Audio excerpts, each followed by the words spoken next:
నమస్తే, welcome to మన Telugu TV special story. ఏపీలో వైసీపీ మాజీ మంత్రులకు కేసులు చెమటలు పట్టిస్తున్నాయి.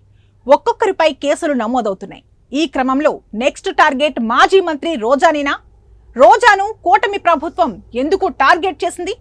రోజా నిర్వహించిన క్రీడా శాఖలో ఆడుదాం ఆంధ్రాలో భారీ అవినీతి నిజంగానే జరిగిందా, లేదంటే వేధింపులు చేయడానికి ఏసీబీ కేసు నమోదు చేసిందా? Watch this special story.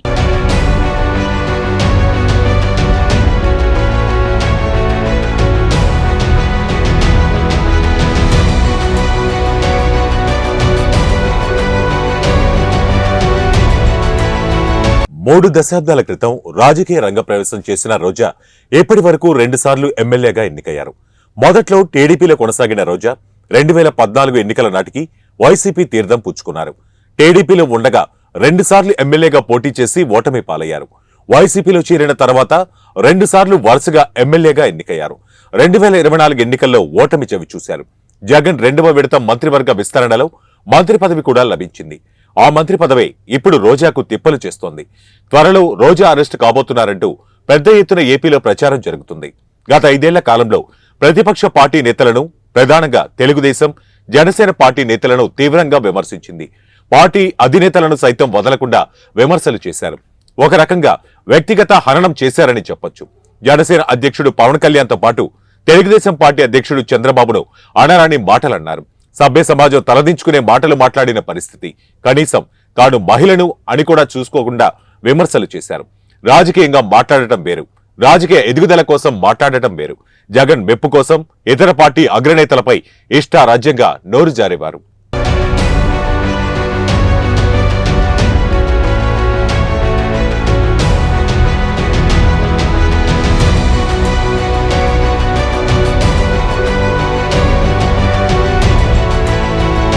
రోజా వ్యక్తిగత దూషణలకు కూడా పాల్పడ్డారు.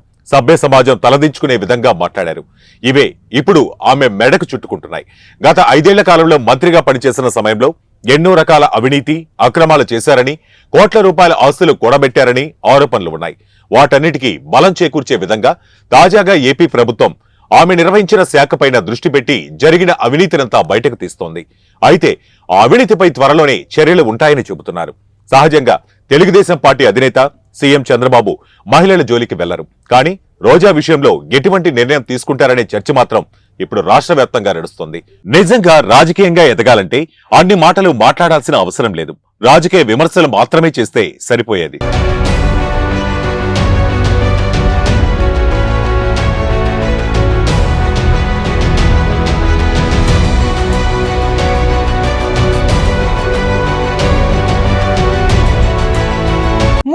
దశాబ్దాల పాటు రాజకీయాల్లో చక్రం తిప్పినటువంటి రోజా ప్రత్యర్థి పార్టీల అధినేతలను నోటికొచ్చినట్లు మాట్లాడటం, కుటుంబాలను దూషించటం, వారి కుటుంబాల్లో ఉన్నటువంటి మహిళలను వ్యక్తిగతంగా టార్గెట్ చేసి మాట్లాడటం జరిగింది.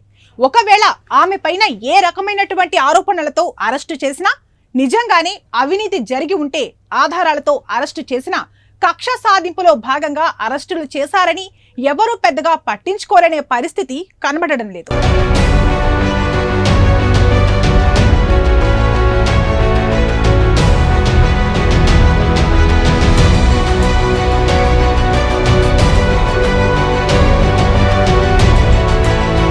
మరోవైపు రోజాపై ఇప్పటికే విచారణ ఆలస్యమైందని కూటమి పార్టీల కార్యకర్తలు కోపంతో ఉన్నారు. అయితే ఎట్టకేలకు ఆమె నిర్వహించిన క్రీడా శాఖలో ఆడుదామాంధ్ర కార్యక్రమానికి సంబంధించి ఏసీబీ విచారణకు ఆదేశించింది ప్రభుత్వం.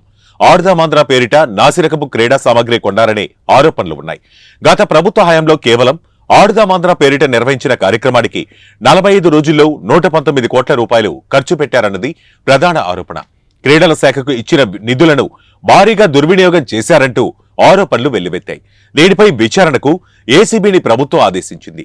గత ప్రభుత్వంలో ఆడుదామాంధ్ర కార్యక్రమం పైన అప్పటి ప్రతిపక్షంగా ఉన్న టీడీపీ, జనసేన శ్రేణులు తీవ్ర విమర్శలు గుప్పించాయి. సోషల్ మీడియా వేదికగా కూడా విమర్శలు చేశారు. ఇక క్రీడా శాఖతో పాటు రోజా నిర్వహించిన పర్యాటక శాఖలో అవకతవకలు కూడా జరిగాయనే ఆరోపణలు ఉన్నాయి.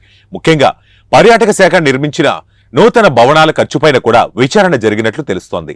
రిషికొండ పర్యాటక భవనాలపై ముఖ్యమంత్రి, ఉప ముఖ్యమంత్రితో పాటు కూటమి నేతలు తీవ్ర అవినీతి ఆరోపణలు చేశారు. ఎందుకు నిర్మించారో ప్రకటించకుండా నిబంధనలకు విరుద్ధంగా భవనాలు నిర్మించారన్న విమర్శలొచ్చాయి.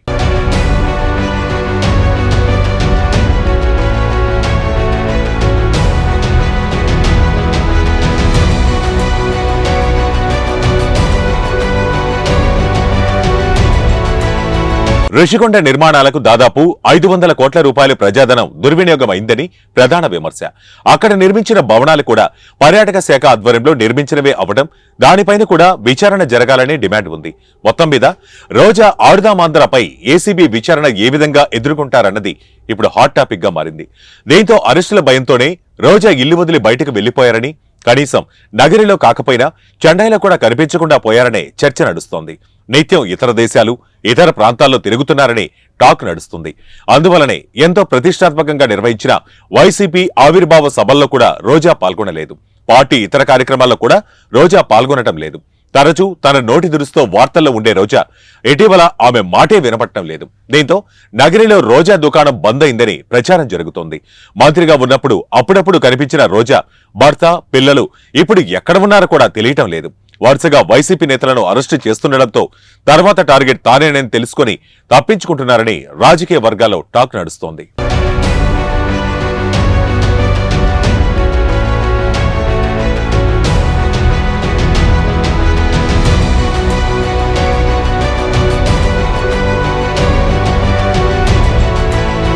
ఈ క్రమంలో మాజీ మంత్రి రోజాను అరెస్ట్ చేస్తారా?